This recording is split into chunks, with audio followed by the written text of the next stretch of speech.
ang generational curses, dako kay siya role sa atong Kristohanong pag-alagad. Ang pulong sa Ginoo nagaingon sa John chapter 8, no? The truth shall set us free. No? Sa maning truth. Truth means original information. So dili siya gikan sa hearsay, dili siya gikan sa chismis, no? So ang original information is the word of God. So once ma-open ta sa truth, then it's a doorway matud pa sa pulong sa Ginoo, no, nga ang mga katawhan niya nangalaglag tungod sa walay kahibalo. So karon ginatudluan kita. Muna kung pwede mag-take note mo, much better. And then ang ato pong process of deliverance sa pagpangalagad sa Ginoo, hinay-hinay ta nagatubo. Okay? Ang unang subject na to karon hisgutan kaning word nga sins of the fathers, no? Actually, ang sins of the father is version na siya sa NIV. Pero sa King James, ang gigamit is iniquity of the fathers. Okay?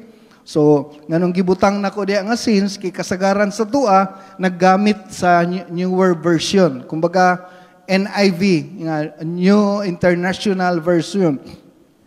Pero ang King James, siya gyud ang pinaka-original nga gikuha dito sa original nga Bible. Kumbaga, ang pagkagamit nga pagka-interpret. Example, sa NIV, no, ang gigamit ginikanan, parents. So kung parents, wa ka kaila kung mama ba o papa.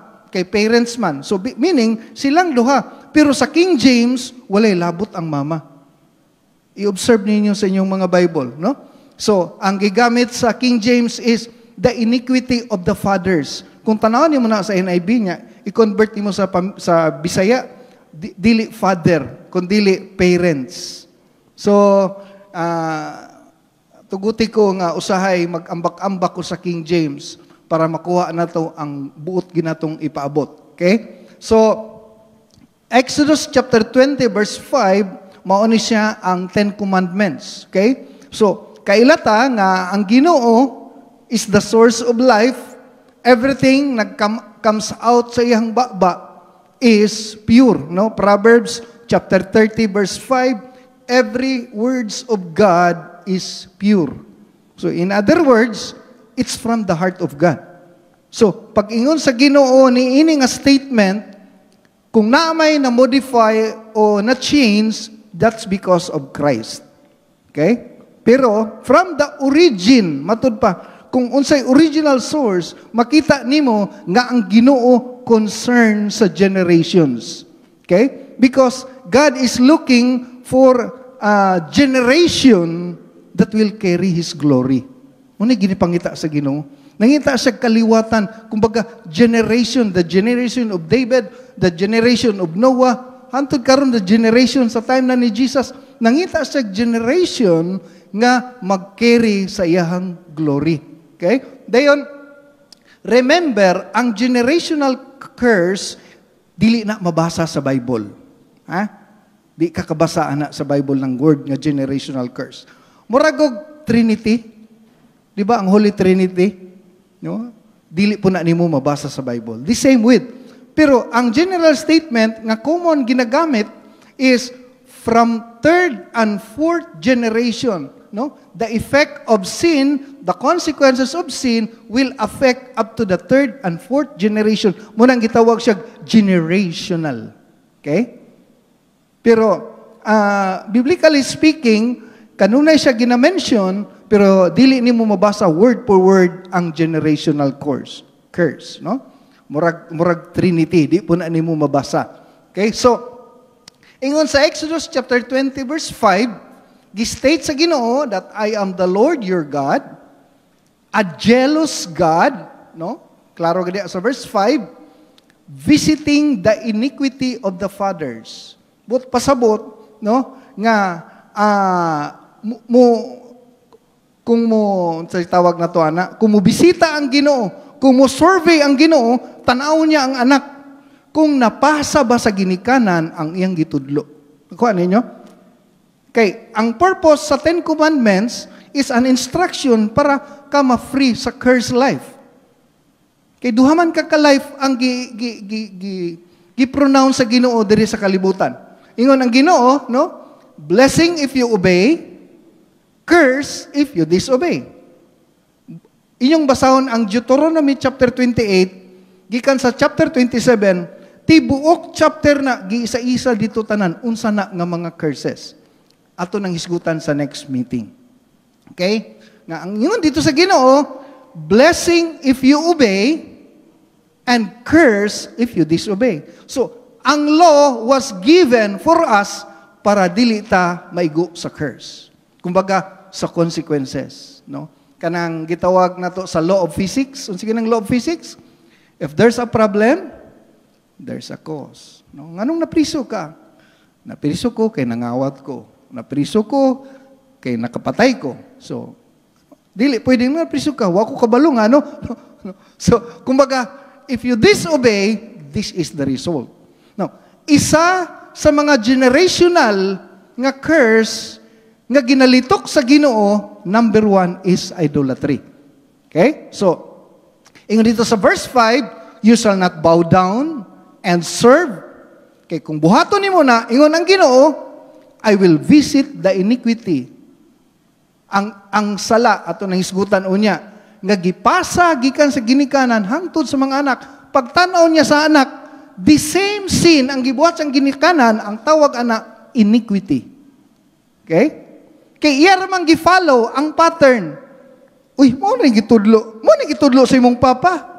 Subot pasabot, no? Iyang tan-awon kung napasa ba ang instruction nga iyang gihatag. Okay?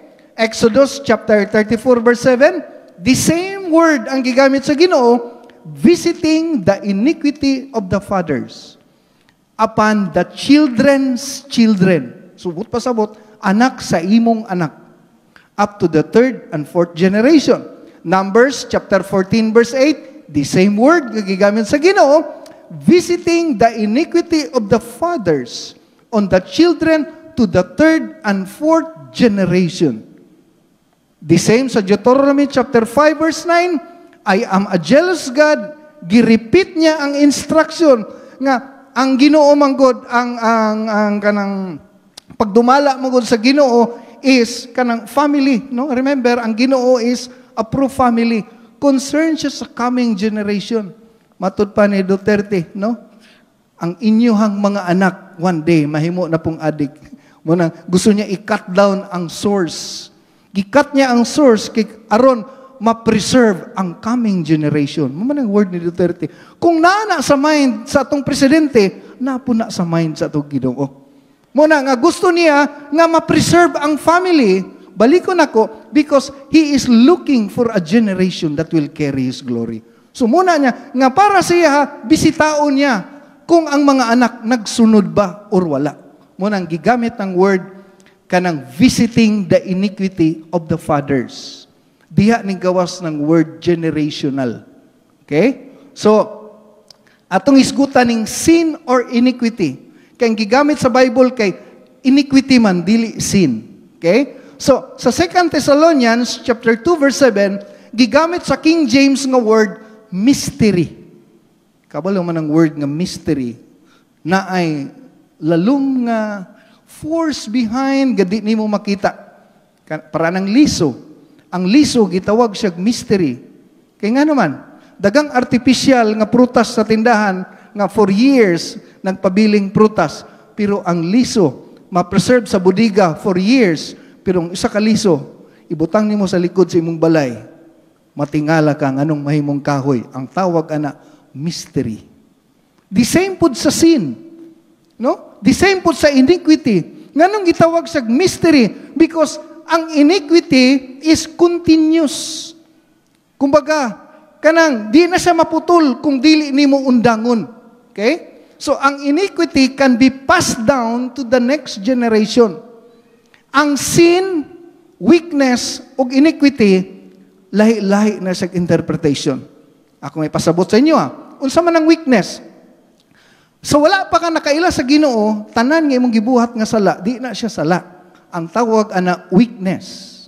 Kanang word nga weakness, built in human nature, pagkatao nimo nananadaan. Unsay weakness sa langgam?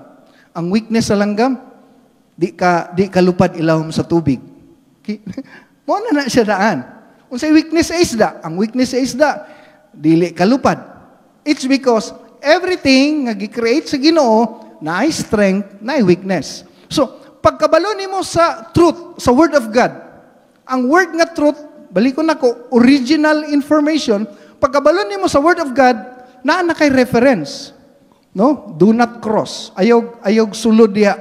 So, ang meaning sa sin is nag-disobey ka sa command. So, di siya pareha sa weakness.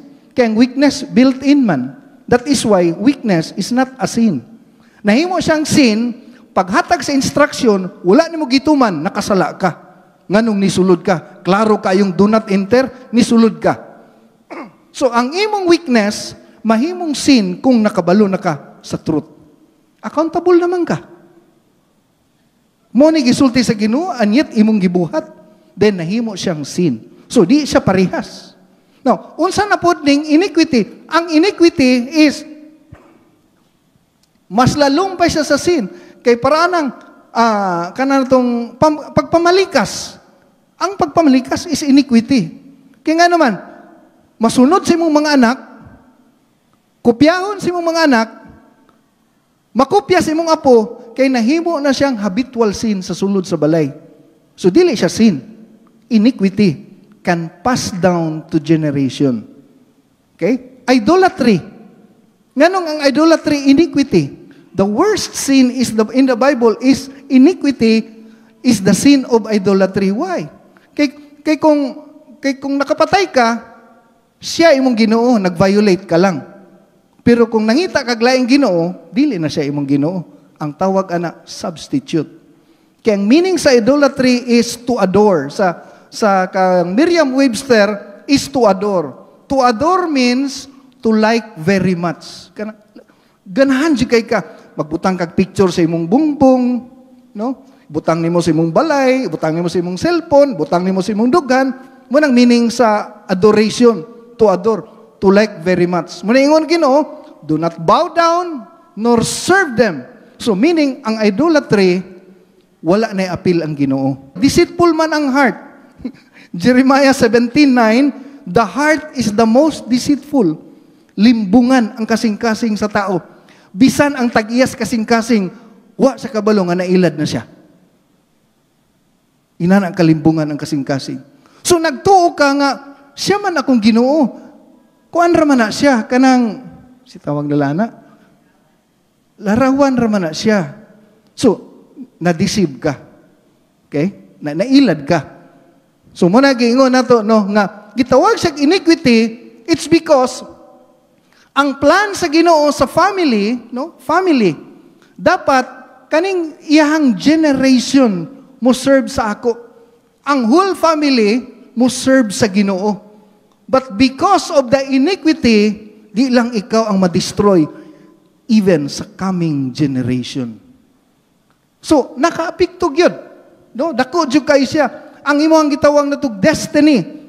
Ang mahitabo, ang destiny sa yawa ang mo appear, ang triumph, ang kadaugan, dito na makita.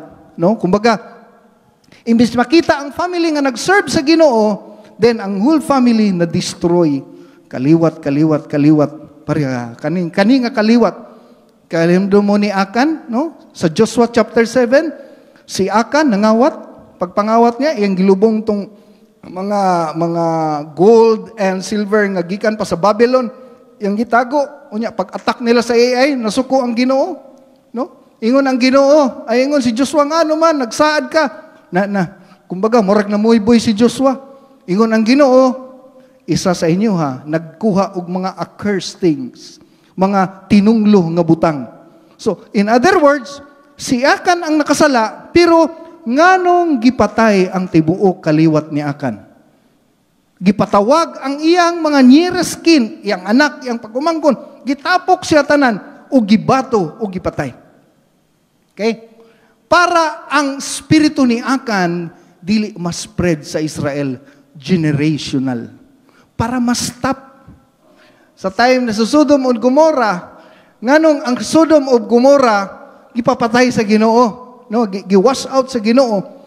Unya, ang reason, main reason, nganong sunugon niya ang tibuok para dili magsanay ang evil generation. sa Sodom and Gomorrah, no? Nya gisunog sa Ginoo, unya ang nahibilin pamilya lang ni Abraham, si Lot, no? So makita nimo ang one main reason kay para dili mo sanay ang kaming generation, para ma-stop. Okay? So mo na siya reason, mo na siya ang word iniquity, ang gitawag na to transference, ang pag-continue. Okay? So sa Jeremiah chapter 14 verse 20, na ay grabe nga cursed life na hitabo sa time ni Jeremiah, no? Wala na healing, uga ang mga yuta, ang mga tanom di mamunga. Niabot ang season nga dili masabtan sa mga tao. Unsay nahitabo? Nag-pledge sila kaluoy mercy sa Ginoo. Ginoo maluoy ka. Ang isa sa solution, isa sa action nga ilang gibuhat, no? Jeremiah chapter 14 verse 20. Ingon si Jeremiah, we acknowledge, O Lord, our wickedness. So, number one is self-realization. Kaya bang mali man atong gibuhat, no? Ang Christianity is someone who made up the choice, no? Dili na magdalag Bible, dili na moampo. Kay ang tanan kaya mang moampo, pero dili tanan nakahimog decision. Made up gyud imong mind. Okay? Ingon dito, our wickedness and the iniquity of our fathers.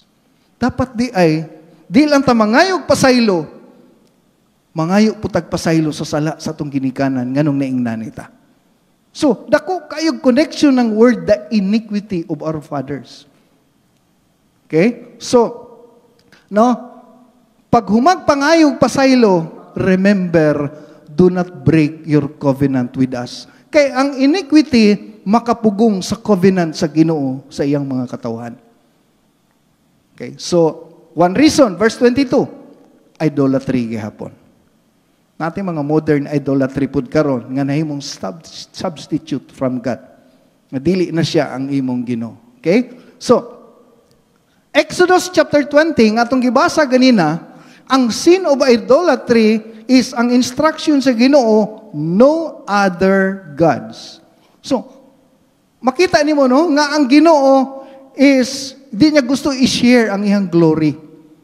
Okay? Ingon siya, you shall not make for yourselves an image. Ang tao, longing gid siya og physical nga God. Muna nga daghang kayo klase-klaseng gods, no? Sa India, na klase-klaseng daghang kayong dagway ang ilang Ginoo dito. Unya, usa man yang atong mga kaliwat sa mga nag-una sa tua, bisag kinsa ng Ginoo, no? Kung siguro mulutaw ko diri karon, basin pila ka semana gikan karon ako na pod inyong Ginoo. Kay ang tao is looking for power. They long for power. Ang pinakakusog nga income karon sa mga movie, ang mga superpowers. Pinakadagko nag-income. Makita nimo nga ang tao nangandoy gyud og gahom. Nangandoy gyud sila mo nang ma-amaze sila ng mga magic nga nay mga tricks. Exciting, na deep longing sa heart sa tao nga gusto makakita og mga supernaturals. And for that reason, nganong ang uban mo appeal sa mga habak-habak, mga orasyon-orasyon, mga anting-anting, it's because it's supernaturals. Tigbason ka, di ka madutlan, uy, gusto ko ana. Okay? Gusto ko ana. Longing gyud sa heart sa tao. Pero it's another form of idolatry. So, ingon ang Ginoo, kung buhaton nyo na, do not bow down to them. Kaya ang Ginoo nag-ingon gyud, I will visit the iniquity of the fathers. No, mapansin ninyo, nga nung fathers gyud, nga nung kahang fathers gyud, okay? It's because the sins of the fathers are laid upon the children's, meaning, kasagaran manggod sa tua, nahulma lang ta sa atong ginikanan. Munang gitawag na to parental guidance. Gina-guide ta sa tong parents. Kay ang action nato, ang action nga makita nato nga action sa atong ginikanan, sometimes ma-follow nato. Mas makalimtan pa nato ang gitudlo sa eskwelahan. Pero ang atong nakita, di ginato makalimtan. Ang influence, no? Ang di maayo nga hulmahan, nakaapekto sa tibuok pamilya. especially sa amahan. Dako kay role ang amahan sa pamilya. Now, kung inyong i-observe ang common verse para sa mga bata, Proverbs chapter 22 verse 6, train up a child in the way he should go. Nag-address ko karon sa mga amahan. No? Kanang word nga train, gigamit na siya sa physical nga train. Diha na gikuha nga meaning. Kay ang tinuod nga train, katulang nagbitbit sa makina. Tanan nga giguyod sa train, ang tawag ana cart. Ang naalay makina ang train. Kanang word nga, train up a child, in other words, magsunod sila sa imo. Guyuro nimo sila. Munang word nga train. Ephesians 6, ingon dito sa verse 4, you fathers, bring them up in the training. Ang mga amahan, gimanduan sa Ginoo, nga kamo ang engine. Dapat kamo ang makina, nga ang tanan sa imong likod, magsunod. So, atong makita, no, nga dako kayog accountability ang amahan sa pamilya. Now, kung i-observe ninyo mga higala sa Proverbs 22:6, ingon dito, train up a child in the way he should go, kumbaga imo siyang itimon, kani ang dapat, ayaw na. Because, and when he is old, sa ato pa, during sa training, di pa nimo makita ang result. Kuha ba na to? Dili siya automatic. During sa imong actual training, during sa imong pag-guide, gasunod sila sa imo, pagkakita nilag Domingo, mo respeto ka para sa Ginoo, mo simba ka, makita nila nga, importante di kaayo ang Ginoo sa Domingo. Pero kung makita nimo na sa imong mga anak nga panglaba ka, and when he is old, kung maabot na siya sa iyang edad, si Papa gani, si Mama gani, so wala nimo sila na train. Wala nimo sila na guide. Okay? Muna ingon ang Ginoo, bisitaon nako ang sala sa inyong mga ginikanan. Wa ka nadala sa pag-alagad sa Ginoo. Kung makita sa imong mga anak nga panahon sa Domingo, dili importante ang Ginoo, ang imong kwarta, dili priority ang Ginoo, ang imong baba, dili priority ang Ginoo, and when he is old, kung ang imong mga anak maabot na sa insaktong edad, mauna na sila, kay ikaw man ang pattern. You guide them. Muna, kung gusto ka i-train mo imong anak, dili na kay bunalan, ayaw ni bata, imo silang i-train sa Ginoo. Imos lang dadun sa Ginoo. Okay? Mahinumdum ko sa una akong mga anak, mag-ampo ko. Akong itapad, kuguso na ko na sa tubi. Itapad na ko na sila. Say, natulog pa. Pero ang purpose na ko, madungog nila ang prayer. That is why, wala sila kasabot, ana. But when he is old, kung maabot na ang panahon, makita na nila na tama ang giingon sa akong ginikanan. So, dili pa na karon dayon. So matingala ka, waman ako gingnanay akong anak, kaya ang imong pag-train sila sa kalibutan nga pamaagi. Dapat ang atong pag-train sila sa Ginoo nga pamaagi. Okay? So, ingon dito sa Ephesians chapter 6, parents in the Lord. Siyempre, put pasabot ang ginikanan nga naa sa kamot sa Ginoo. Ginikanan nga naay kahadlok sa Ginoo. No? Dili ni siya general nga parents. Parents in the Lord. Okay? Kay ingon dito, this is the first commandment with a promise. In other words, kung naay good harmony ang father and son, ang mother and son, for their training, naay promise diya. Bring them up in the training and admonition to the Lord. But pasabot, ang ilahang pag-admonish, pag-acknowledge, pag-lift up, pag-endorse, paghatag pasidungog sa Ginoo. Okay? So, Colossians chapter 3 verse 21, tanaw natong accountability sa fathers. Okay? Wives, mga asawa ni, submit to your own husband. So in other words, ang father, ang husband, is dako kayong role sa family. No? So, ingon diri, as is fitting to the Lord. Imagine, ang father, nasa'y dako kaayo siya o kanang significance sa heart sa Ginoo. Fitting to the Lord. Kung ang wife mo submit sa husband, okay? Dayon, husband, love your wives. So ang role sa husband is i-love ang wife. Walay verse sa Bible nga ang wife, love your husband. Ang ingon dito, love your wives. Now, children, ang tanan, nakafocus sa father, sa family. Okay? Verse 20, children, obey your parents in all things, for this is well-pleasing to the Lord. So, in other words, every time na ay obedience, makahikap siya sa kasing-kasing sa Diyos. No? Kung ang mga anak mo tahod, mo obey, kung unsa na lang, kung ang parents nag-admonish ng padulong, dadon sila diha sa Ginoo, mas ma-please ang Ginoo. Okay? Now, atong tanawon ang verse 21. Fathers, do not provoke your children. Sa Bisaya pa na, ayaw pasuk imong mga anak. Dili lang submit, dili lang obey sa mga amahan.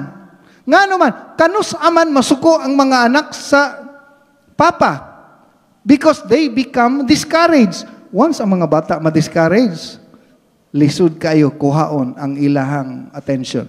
Okay. The only way nga ma-provoke, masuko ang mga children, silang mga ginikanan, kung ang amahan nagasulti opposite sa ilahang gikinabuhi. So, di sila good example, di sila good pattern.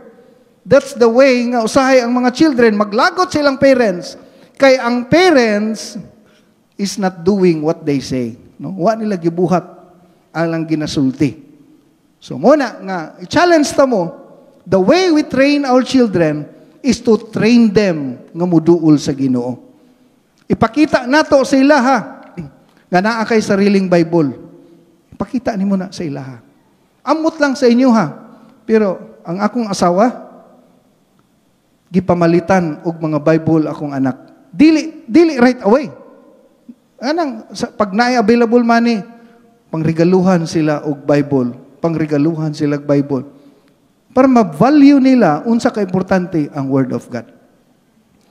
Ipakita nato sa ilaha ang atong salapi nga nay part ang Ginoo.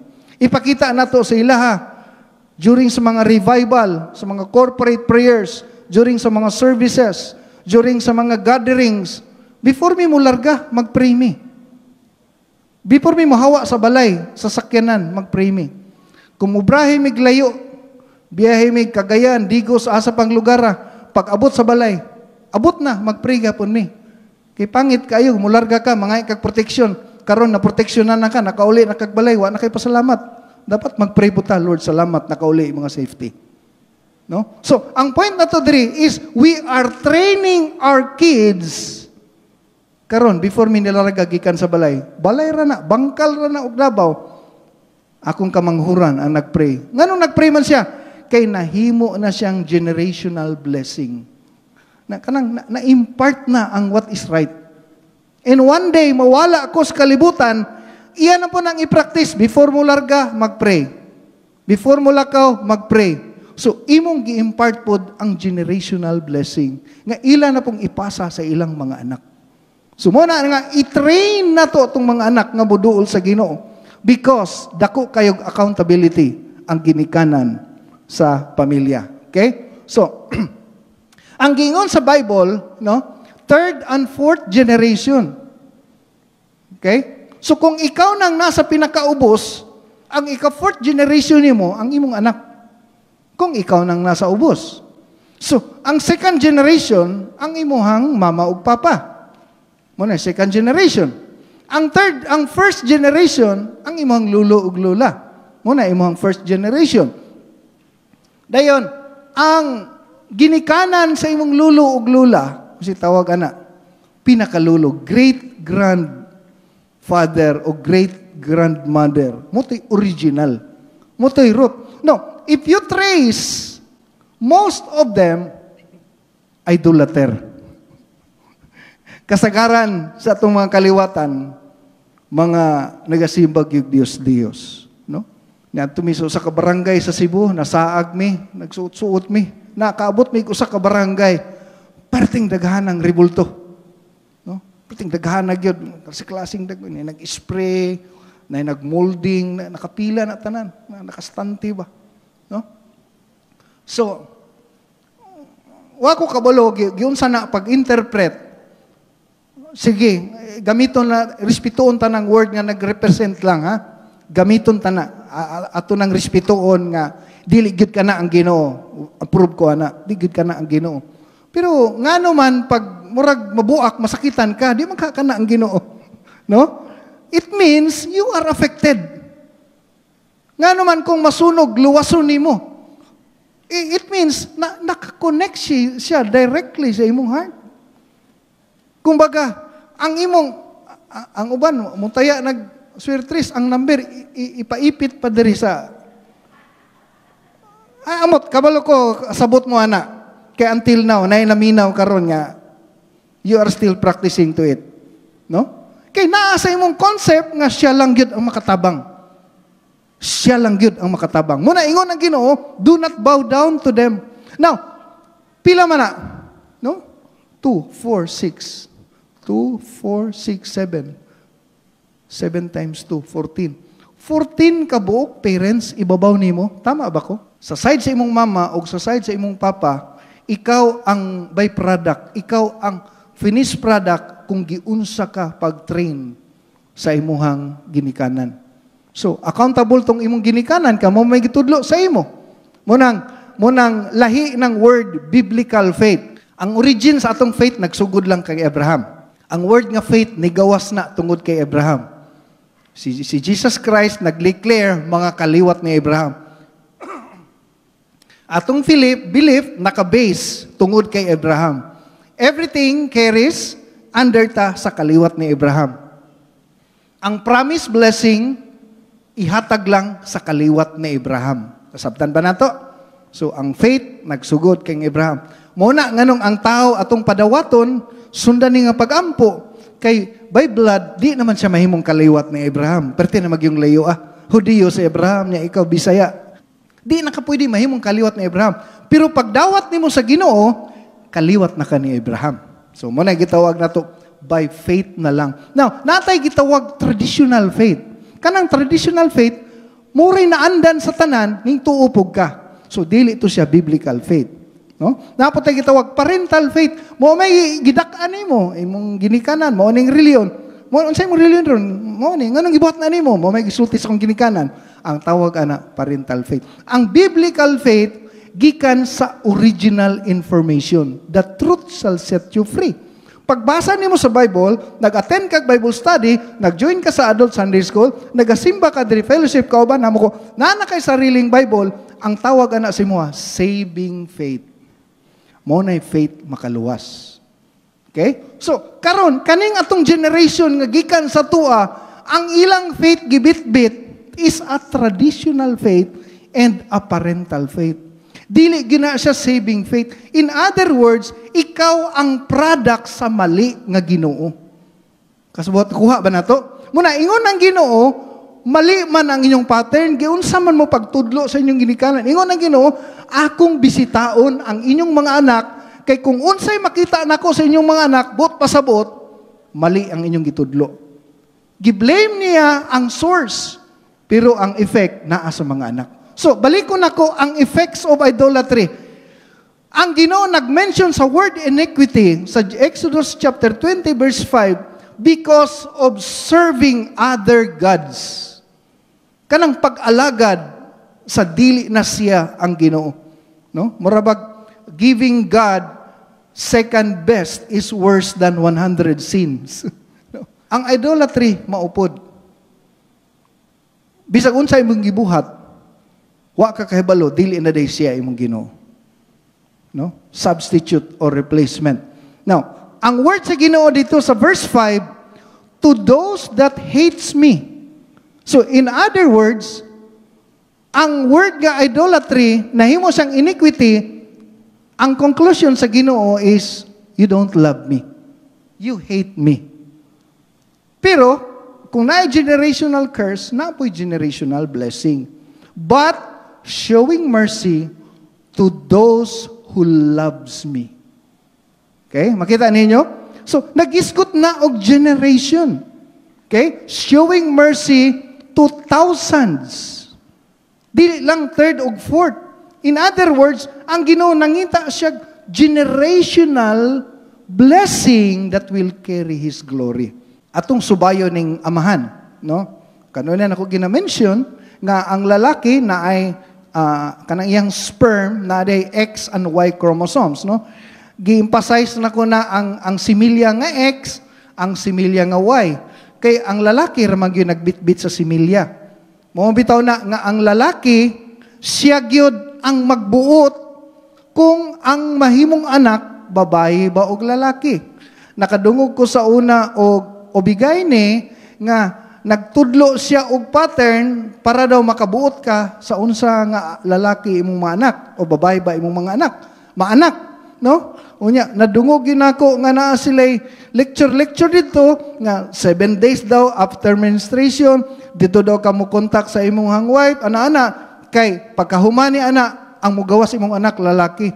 Akong gi-search sa Google di na siya pwede mahitabo. Why? Kay millions of sperm sa usa lang ka output sa lalaki nga ihatag sa babae.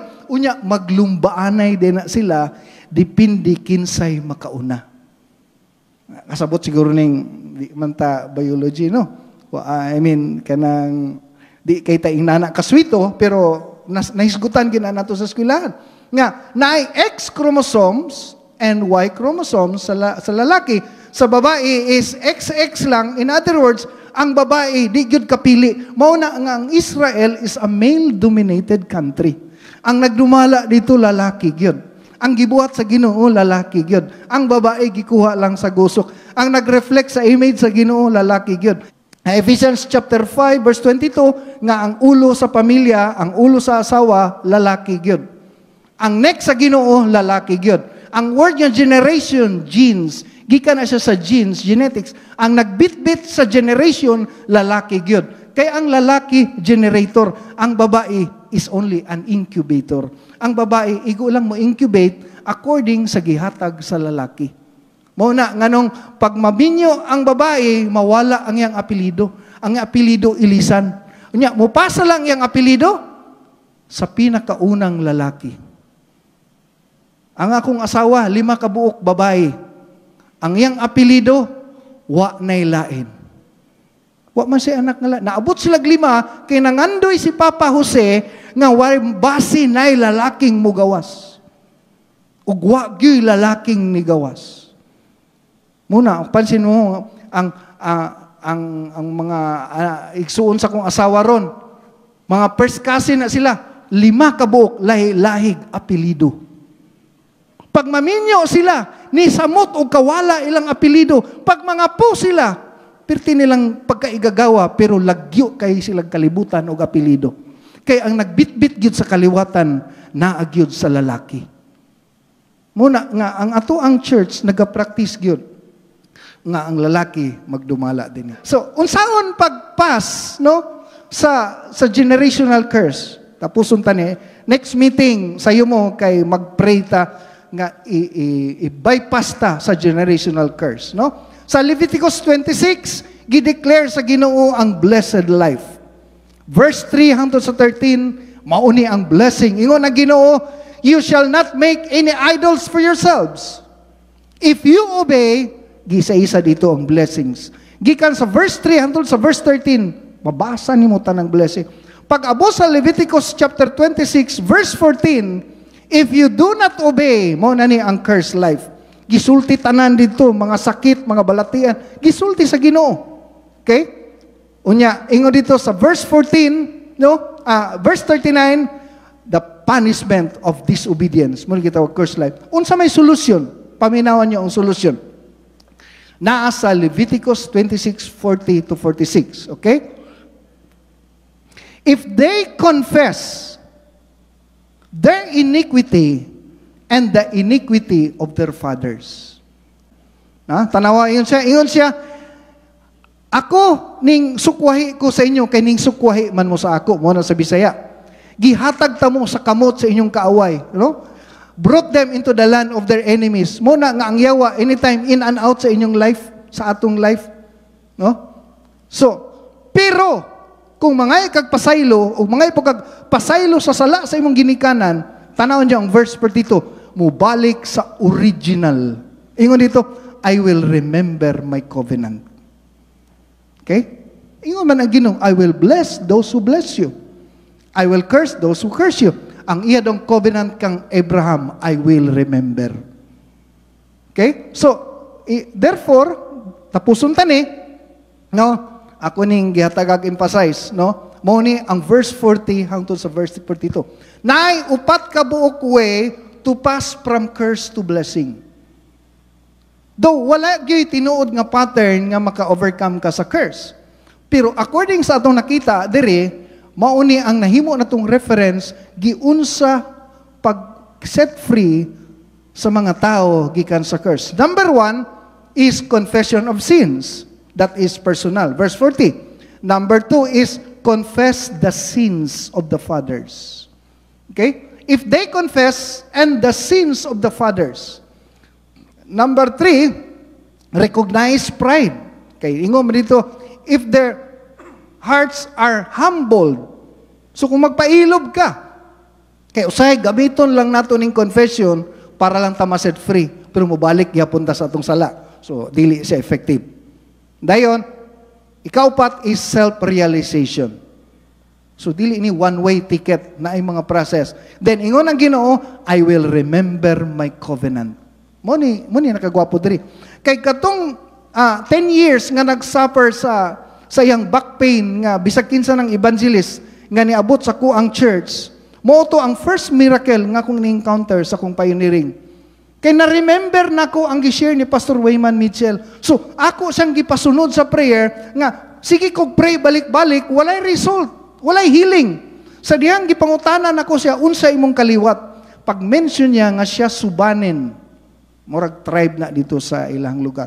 Nga bata pa siya, na siya broken dedication, gidedicate siya sa ilang mali nga Ginoo.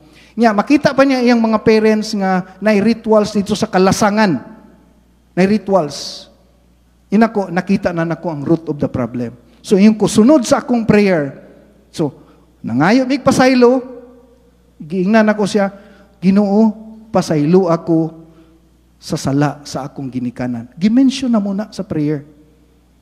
Lahia Ginoo ang akong sala ug ang sala sa akong ginikanan sa akong kinabuhi. Murag i-separate karon makasasala ka pero ang sala sa imong ginikanan dapat i-separate because you can be the one to stop it. Human sa mo ang prayer kaning bayhana nagsuka og dugo nga pula ug naayo siya.